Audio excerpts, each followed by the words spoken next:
I recently received a message on the channel about my recommendation against the Rossolimo. So e4, c5, knight f3, knight c6. So bishop b5, that's the Rossolimo, which I know causes problems for a lot of you out there. And my recommendation in my Chessable course and in my book, there we go, Anti-Sicilians for Black, is knight f6. Now I'll explain why I recommend that in a second. But let me read this message out, and then I'll discuss the issue. So here we go. So this is from Qe2. Funny name if you're playing the Sicilian, but anyway, with black. Hi Mr. King, I've recently discovered your videos on this knight f6 line in the Rossolimo, and I really like the move. Okay, that's a good start. I used to play 3g6, but would always struggle when white got in c3 and d4. Knight f6 has been a very nice solution. I was wondering if you could cover a game featuring the move Queen e2 from white, or provide a recommendation against it. It's the fourth most popular move on the Lichess Masters database, and I faced it in a blitz game recently. As far as I can tell, looking at the variation details on Chessable, it's not covered in the Anti-Sicilians course. Well, that's true. I don't think I did cover it in the Chessable course. I did mention it in the book, actually. I mean, I didn't pay much attention to it because I don't think it's a very good move. But anyway, it still seems like white can get in c3 and d4, since the e-pawn is defended without blocking their c-pawn. In the game, I went for the usual g6 and bishop g7, but white got in c3 and d4, and I wasn't sure what to do. Thanks for the amazing content. Okay, well, thank you for the praise. So let's discuss this and let me put it in context. So my recommendation of knight f6 is motivated by the need for black to develop very quickly on the king side, because you can see in this position white is getting the king to safety quickly, but black has still to develop any kingside pieces. And g6, which is one of the main lines, is, well, you have to be prepared to meet this line. This is the main line. And white gets in d4, and for a lot of people that's a problem. The best move is d5, but after bishop e3, this is a very respectable line for white. The problem is that bishop on g7 is blocked in, and I've played this myself with white, and I feel very comfortable with this system. So that's why I recommend knight f6, which attacks the e-pawn immediately, and either the pawn advances, but then the knight finds a foothold on d5, and that's well known to be fine for black. Or white plays knight c3, that's actually the main line, which defends the e-pawn but blocks the c-pawn. So then black plays g6, and you don't have to worry about c3 and d4. Now, of course, there are lots more details, and I go into them in the book and the Chessable course. But this explains why Mr. Qe2 was a little bit concerned about Queen e2. Now, as I said, I do mention it in the book. So yes, the issue is if black plays g6, then white can still go for c3 and d4, and still play in this way with bishop e3, bolstering d4, and then the knight will come to d2. And I think this is a reasonable way for white to play. So that's why, against Queen e2, I recommend e5. So you can see that these two pawns really clamp white in the centre. It's hard for white to get in d4 with these two pawns here. I'm going to show you a game, Saravana against Gukesh, in a second, because it illustrates black's plans perfectly. Gukesh plays a wonderful game actually. But let's just look at a few details before we look at that whole game. So first of all, obvious question, what happens if white takes the pawn in the middle? Well, it's a bit like the Spanish actually, the Spanish exchange variation. Black recovers the pawn immediately. Queen d4 hits the e-pawn, hits the knight, and after this, well, I mean, I would say black is slightly better in the endgame because of the two bishops. So white really shouldn't be doing that. Okay, so castles. Now, this next move I really like. Bishop d6. So it looks very funny to put the bishop behind this e-pawn, and it blocks the d-pawn, so it means it's difficult to bring out the bishop on c8 for the moment. But this is just a way of securing the centre, and actually the bishop is very flexibly placed on d6. So basically there are two methods white can employ here. White can try to open up the position with c3 and d4, or you can play more positionally with d3. I think white's problem here is that white needs a pawn break. And if white doesn't get in a pawn break, then black's centre is very strong and potentially gives black a space advantage. And actually, the problem is that white's queen isn't very well set up to make a central break. So let me look at that first of all. So c3, black castles. Okay, so what if white goes for it straight away with d4? Well, this is simply no problem for black. Okay, you exchange again, and if white pushes with e5, then rook e8 is the perfect response, and black is better in this position. And you can see actually why the queen is very poorly placed on e2, simply because of this pin. I mean, black is going to remain a pawn up there. Okay, so what if white plays it more slowly? So rook d1. Well, again, this move rook e8. I mean, this is a very standard move in these kind of positions. Essentially, we're playing a Spanish now with the pawn on e5 and the bishop on b5. So again, I mean, it's quite clear that d4 simply wouldn't be a good move with the rook on e8. So I'm following a game between Karelski and Andreikin, an online blitz game that went bishop takes c6, d takes c6. That's usually the way that I recommend to recapture for black in this kind of setup, because the bishop is freed.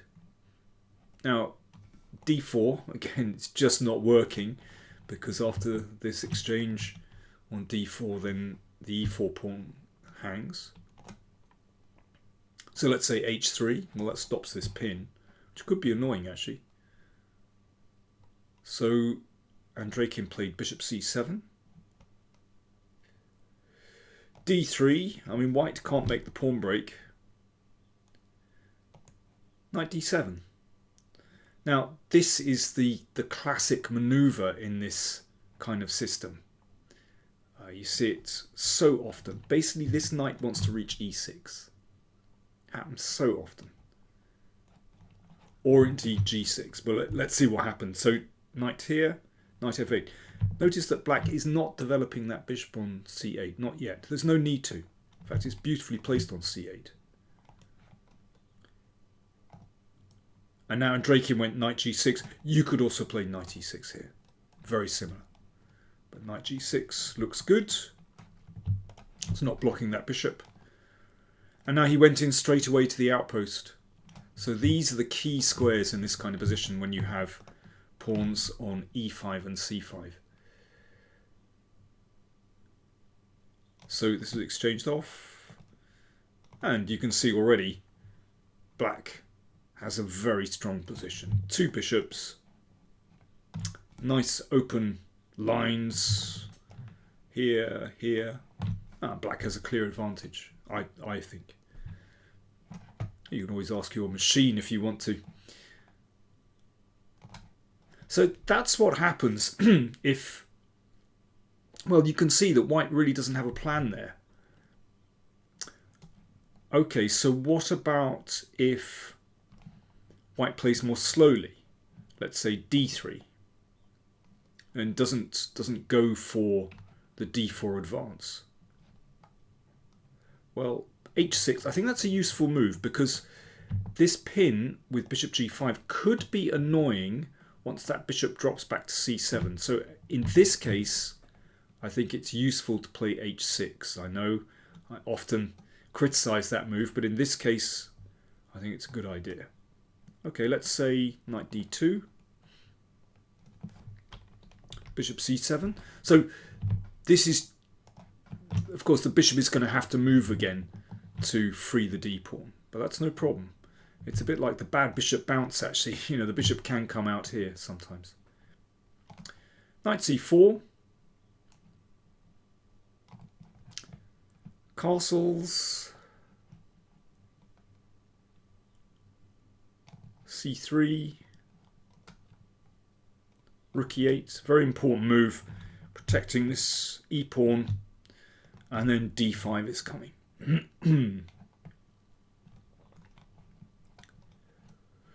Incidentally, in this position, I think if white takes like this, well, I think either way, actually, black is going to get compensation, but something like this, and rook e8, followed by d5. I mean, this already looks absolutely fantastic for black. Once the position opens, then the bishops, excuse me, look fantastic, pointing towards the king side. And once again, we can see that queen is very poorly placed on e2. So yes, what about this? Here, knight e3, a6. And I like this move, knight e7, great move. So the knight might swing to g6, but also it might just prepare this break d5. And black is better, basically, because black has space. So I think slow methods, well, they're just not very good, as we're going to see in the game. Let me show you what happened in the game. So c3, castles, d3, a6. Again, I don't think this is very good, and I think both recaptures are possible. D takes c6 is very straightforward, just freeing this bishop, and you can see that, you know, black has a really nice center, has a space advantage. So bishop a4, h6, again this move. If the bishop isn't on e7, then it's good to prevent this move. b5, rook e8, knight d2, bishop f8. Now, which opening does this remind you of? It's a Spanish, basically. But it's a Spanish where white has played the queen to e2, which you sometimes see. But black has been able to play all the standard moves without any hindrance, and is ready to break with d5. And basically black is better here. And I repeat, the queen is very poorly placed on e2 because it's very hard for white to get counterplay against the pawn on e5, which so often happens with a rook on e1 when the queen is on e2. So let's have a look. Rook e1, d5, and if white were to take, you can see black has this huge space advantage. And again, the queen is suffering on e2. You know, there's already a threat to play knight f4. Very pleasant position. Okay, so in this game, knight f1 was played. Okay, bishop e6. Again, you can see that useful to have the pawn on h6 to prevent the knight hitting the bishop. Bishop c2. And Gukesh decides to release the tension with d takes e4. Possible to play d4 actually and just get a big space advantage in the middle, but you know, this is pretty good. Queen c7, because it's already established very nice pawns on the queen side. Knight h4, so white is going for the usual thing, trying to drop that knight on f5, but you see with rook e8 and bishop f8, black is already so well set up on the king side that g6 is possible, and that just stops the knight coming in. So white just doesn't have enough play on the king side. And you can see, I mean, black's pieces are a picture of harmony. And this was such a smooth game. This is a rapid play game, by the way. I guess, yes, played in India in 2021. Knight a5. Yeah, why not? Let's come in on the weakened b3 square. And it's like clockwork. c4. Wow. What a beautiful pawn chain. And white is really suffering. And the knight bounces back. I mean, this is actually a model game from Gukesh. I'll just zip through quickly. And the queen gets hassled again with the knight coming to g5. And the queen threatens the knight as well.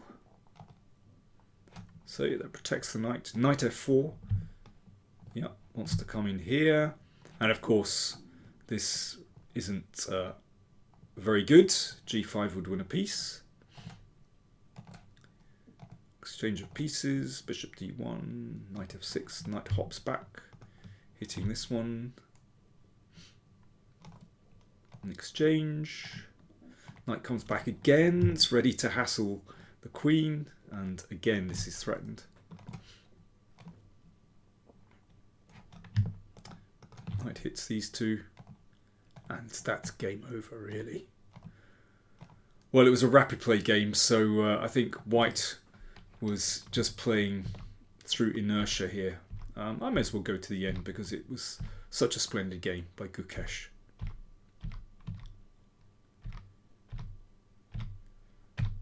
And white resigned.